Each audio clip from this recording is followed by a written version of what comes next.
Selamat pagi Bapak Ibu, Saudara-saudari sekalian. Ini adalah materi pertama kita pembelajaran di mata kuliah Manajemen Strategi. Di bab ini kita akan bicara tentang pengantar manajemen strategi itu seperti apa. Ya, jadi pada bab ini kita melihat overview secara keseluruhan apa yang akan dipelajari dalam manajemen strategi tersebut. Mari kita lihat berikutnya, capaian pembelajaran mata kuliah ini. Nah, diharapkan capaian pembelajaran mata kuliah ini setelah Bapak, Ibu, Saudara-saudari selesai menempuh mata kuliah ini, maka mahasiswa mampu menjelaskan konsep manajemen strategi dan mengidentifikasi langkah-langkah dalam melakukan pengembangan strategi. Itu CPMK mata kuliah manajemen strategi. Sedangkan untuk CPMK bab 1 ini pengantar manajemen strategik ada 5 hal yang akan kita perhatikan. Yang pertama apa? Pertama, nanti capaian pembelajaran mata kuliah ini diharapkan setelah mengikuti bab 1 ini, Bapak, Ibu, Saudara-saudari sekalian mampu mendeskripsikan pengertian dari manajemen strategi. Yang kedua, mendiskusikan tahapan manajemen strategi mulai dari aktivitas formulasi, implementasi, dan evaluasi. Yang ketiga, mendefinisikan dan memberikan contoh terminologi-terminologi yang ada dalam manajemen strategi. Yang keempat, mendeskripsikan manfaat dari manajemen strategi. Yang kelima, menjelaskan mengapa perusahaan tidak mau membuat strategi atau gagal dalam mengembangkan strategi. Nah, mari kita lihat CPMK masing-masing chapter dimulai dari subbab yang pertama. Kita lihat di sini definisi manajemen strategi. Nah, kita pada dasarnya menggunakan 3 buku acuan utama, yaitu David and David, kemudian nanti ada dari Whelan et al. Dan Reutemal. Ya, nah ini akan menjadi 3 basis buku ini menjadi materi modul manajemen strategi. Nah, kita lihat definisi manajemen strategi yang pertama dari David and David. Beliau menyebutkan apa? Manajemen strategi adalah ilmu dan seni untuk memformulasikan, mengimplementasikan, dan mengevaluasi keputusan-keputusan bisnis yang dilakukan oleh organisasi dalam rangka mencapai tujuan organisasi. Nah, dari sini kita lihat ada 2 kata, ilmu dan seni. Kenapa disebut ilmu dan seni? Semua definisi manajemen selalu dimulai dengan ilmu dan seni. Kalau manajemen keuangan berarti ilmu dan seni mengelola keuangan.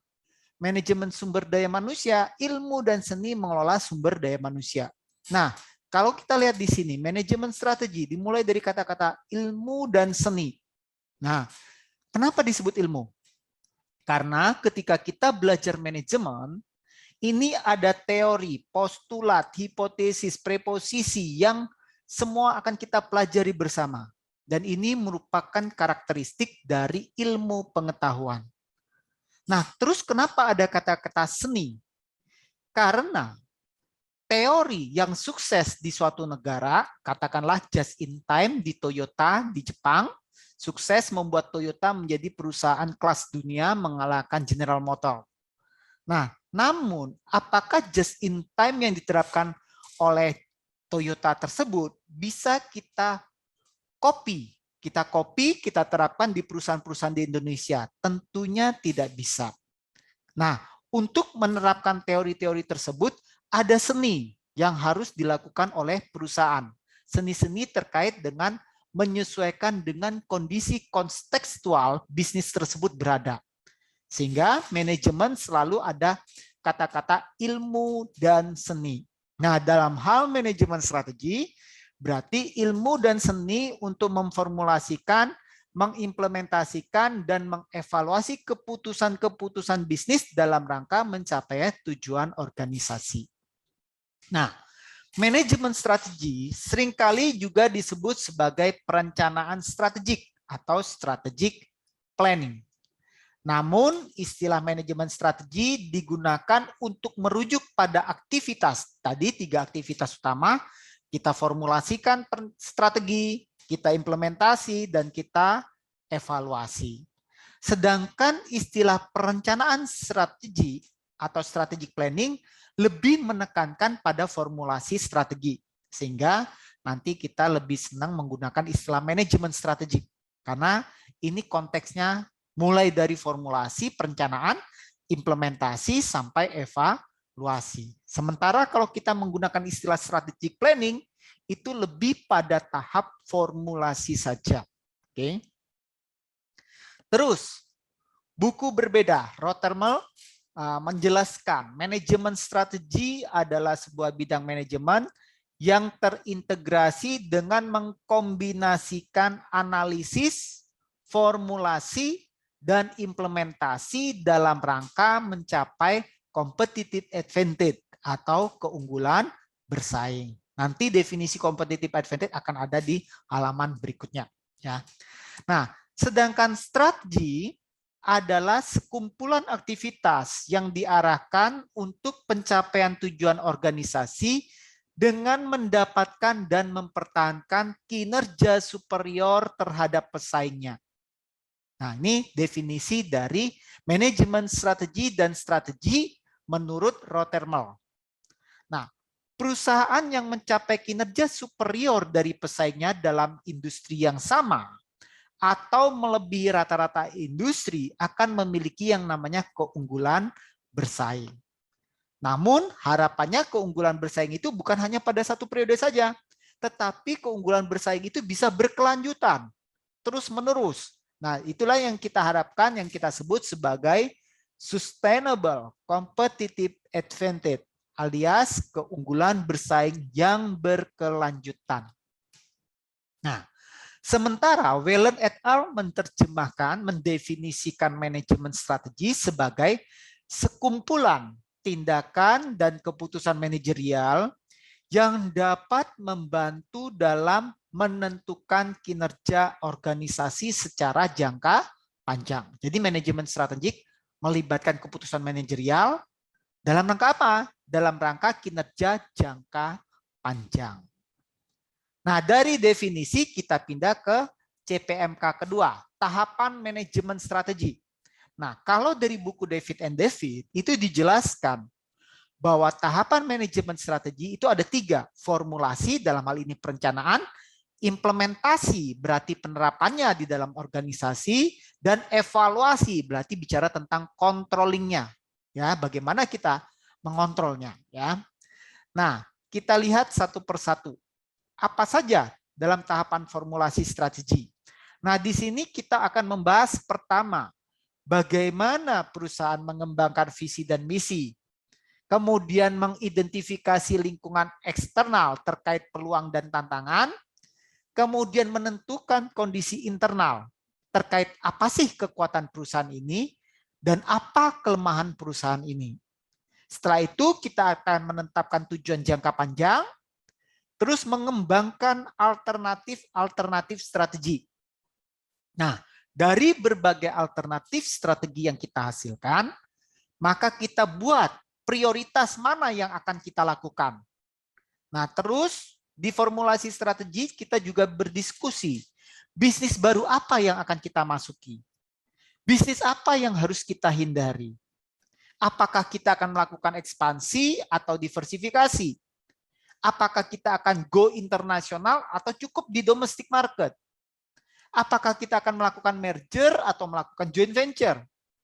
Nah, terus bagaimana kalau kita mendapat hostile takeover?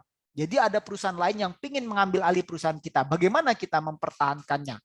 Apakah kita biarkan kita diambil alih, kita jual perusahaan kita, atau kita harus bertahan? Nah, ini semua ada di dalam formulasi strategi. Berikutnya adalah implementasi strategi. Biasa kita sebut sebagai tahap pelaksanaan atau action stage. Nah, pada saat ini ya, implementasi strategi itu merupakan hal yang paling penting dan sangat krusial. Seringkali kita melihat perencanaan suatu organisasi itu sangat baik, tapi begitu masuk dalam implementasi menjadi sangat keteteran. Lain yang direncanakan, lain dengan yang diimplementasikan. Nah, tentu ini akan menjadi hal-hal yang urgent bagi suatu organisasi agar apa yang direncanakan itu bisa dijalankan dengan baik. Nah, pada tahap implementasi ini, perusahaan menetapkan tujuan tahunannya, annual objektif terkait dengan budget, kebijakan perusahaan, alokasi sumber daya. Sehingga nanti semua apa yang kita telah formulasikan di tahap awal, itu bisa benar-benar kita realisasikan. Tahap ketiga dari suatu proses manajemen strategi adalah evaluasi strategi. Nah, pada tahap evaluasi, maka dilakukan penilaian apakah strategi tersebut berjalan dengan baik atau tidak. Nah, biasanya dalam tahap evaluasi ini, kita akan melihat 3 aktivitas. Yang pertama, meninjau apakah faktor eksternalnya mengalami perubahan yang signifikan. Sebagai saudara ketahui, bagaimana kemarin terjadi pandemi COVID. Orang semua tidak pernah memprediksi bahwa terjadi pandemi COVID di dunia ini. Ya. Nah, tentu itu akan mengubah bagaimana strategi perusahaan dijalankan. Terus bagaimana internal yang ada saat ini? Ada nggak kekuatan-kekuatan tambahan? Ada nggak kelemahan-kelemahan yang tercipta sebagai akibat adanya perubahan lingkungan eksternal tersebut? Itu yang pertama. Yang kedua, bagaimana kita mengukur kinerja pencapaian atas strategi yang telah ditetapkan? Misalnya, saya merencanakan di dalam perencanaan strategik tahun pertama saya adalah mencapai market share katakanlah 60%. Nah, ternyata dalam perjalanannya, kenapa market share itu tidak tercapai? Nah, ini yang biasa kita sebut sebagai analisis variance. Ada varian yang favorable, ada varian yang unfavorable. Kalau varian favorable itu artinya realisasi dari suatu implementasi strategi itu melebihi target yang telah ditetapkan. Disebut unfavorable bila mana realisasinya jauh di bawah target yang telah kita tetapkan. Itu yang biasanya kita pergunakan dalam analisis variance. Yang ketiga adalah melakukan tindakan perbaikan. Ya, tadi telah kita mengetahui ada varians.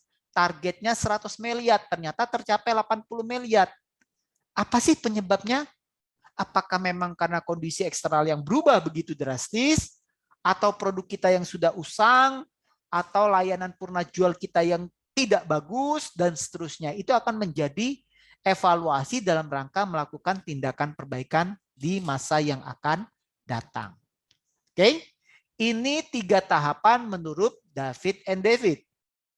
Terus bagaimana menurut Whelan? Nah, hampir sama sebenarnya ya. Di sini dimulai dari melakukan peninjauan lingkungan eksternal dan internal. Kemudian kita lakukan formulasi, kemudian implementasi dan evaluasi. Tadi sama persis yang 3 ini, di mana formulasi sebentar, ini kita keluarkan. Formulasi strategi, implementasi, dan evaluasi itu sama persis ya. Nah, namun yang agak berbeda mungkin environmental scanning. Nah, jadi sebelum kita melakukan formulasi, kita melihat lingkungan kita. Nah, apa itu environmental scanning? Kita men-scan lingkungan. Nah, apa sih environmental scanning? Nah, environmental scanning adalah aktivitas kita mengamati, mengevaluasi, dan menyebarkan informasi dari lingkungan eksternal dan internal kepada para decision maker, kepada mereka pengambil keputusannya.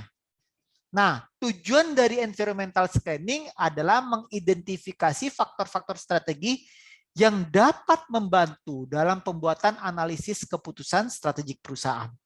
Nah, misalnya ada perubahan lingkungan. Nah, apa peluang dan ancaman yang terjadi dari perubahan lingkungan tersebut?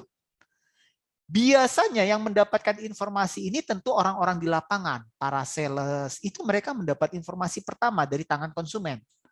Jangan-jangan ada perubahan selera pasar dari para konsumennya. Nah, informasi tersebut harus disampaikan kepada orang-orang inti dalam perusahaan, dalam hal ini tim manajemen, agar bisa dilakukan penyesuaian-penyesuaian. Nah, dalam melakukan environmental scanning, biasanya kita melakukan analisis yang kita sebut analisis SWOT. SWOT itu singkatan dari Strength, Weakness, Opportunity, and Threat. Strength itu bicara tentang kekuatan, weakness bicara kelemahan, opportunity bicara tentang peluang-peluang, dan threat itu bicara tentang ancaman. Nah, kalau dari definisi SWOT ini sebenarnya ada dua bagian. Internal yang berbicara tentang apa sih kekuatan dan kelemahan saya, dan eksternal, peluang dan ancaman yang ada di luar bisnis ini seperti apa. Nah, secara filosofis, faktor eksternal harus menjadi prioritas amatan sebelum akhirnya menuju pada faktor internal. Sehingga seringkali analisis SWOT ini diganti menjadi namanya analisis TOWS. Disingkatan dari Threat, Opportunity, Weakness, and Strength. Di mana TO ini adalah faktor eksternal, WS adalah faktor internal. Nah, sekarang kita lihat apa itu lingkungan eksternal. Nah, lingkungan eksternal terdiri dari peluang dan ancaman yang mungkin dapat membahayakan kelangsungan organisasi atau mungkin menciptakan peluang-peluang untuk organisasi dapat berkembang lebih maju. Seperti itu. Sementara lingkungan internal, kita melihat pada diri organisasi, diri perusahaan kita. Apa sih yang menjadi kekuatan kita, perusahaan kita ini dibanding kompetitor? Apa sih kelemahan kita ini dibanding dengan kompetitor? Nah, lingkungan internal ini mencakup struktur perusahaan, budaya, kapabilitas, dan sumber daya yang dimiliki oleh perusahaan atau organisasi. Ya. Nah, kita lihat definisi penjelasan lebih detail dari 4 tahapan yang dilakukan oleh Whelan. Strategi formulasi, implementasi, dan evaluasi. Nah, berikutnya formulasi strategi adalah proses investigasi, analisis, dan pembuatan keputusan bagi organisasi dalam rangka mencapai keunggulan bersaing. Nah, formulasi strategi ini terdiri dari beberapa tahap. Misalnya mulai dari apa sih keunggulan bersaing dari organisasi, competitive advantage-nya itu apa? Kemudian apa sih kelemahannya? Terus bagaimana misinya, tujuan-tujuan spesifik yang dapat dicapai. Dan dalam rangka mencapai tujuan jangka panjang tersebut, bagaimana kita mengembangkan pedoman kebijakan dalam implementasi sehari-hari. Itu formulasi strategi. Nah, setelah kita melakukan formulasi strategi, kita akan masuk pada tahapan implementasi strategi. Nah, pada tahap ini proses strategi dan kebijakan dilakukan dalam tindakan organisasi. Biasanya melalui pengembangan program dalam 1 tahun ini apa, budgetnya bagaimana, prosedurnya seperti apa. Ya, itu implementasi. Kemudian tahap berikutnya adalah evaluasi dan pengendalian. Apa ini evaluasi dan pengendalian? Proses di mana aktivitas organisasi dan kinerja yang dia hasilkan akan diawasi. Kita akan monitoring gitu. Ya, tadi kita mencatatkan market share-nya tinggi 30%, 40%. Ternyata tidak tercapai. Nah, kenapa ini? Kenapa sih kita cuma mampu mencapai 20%,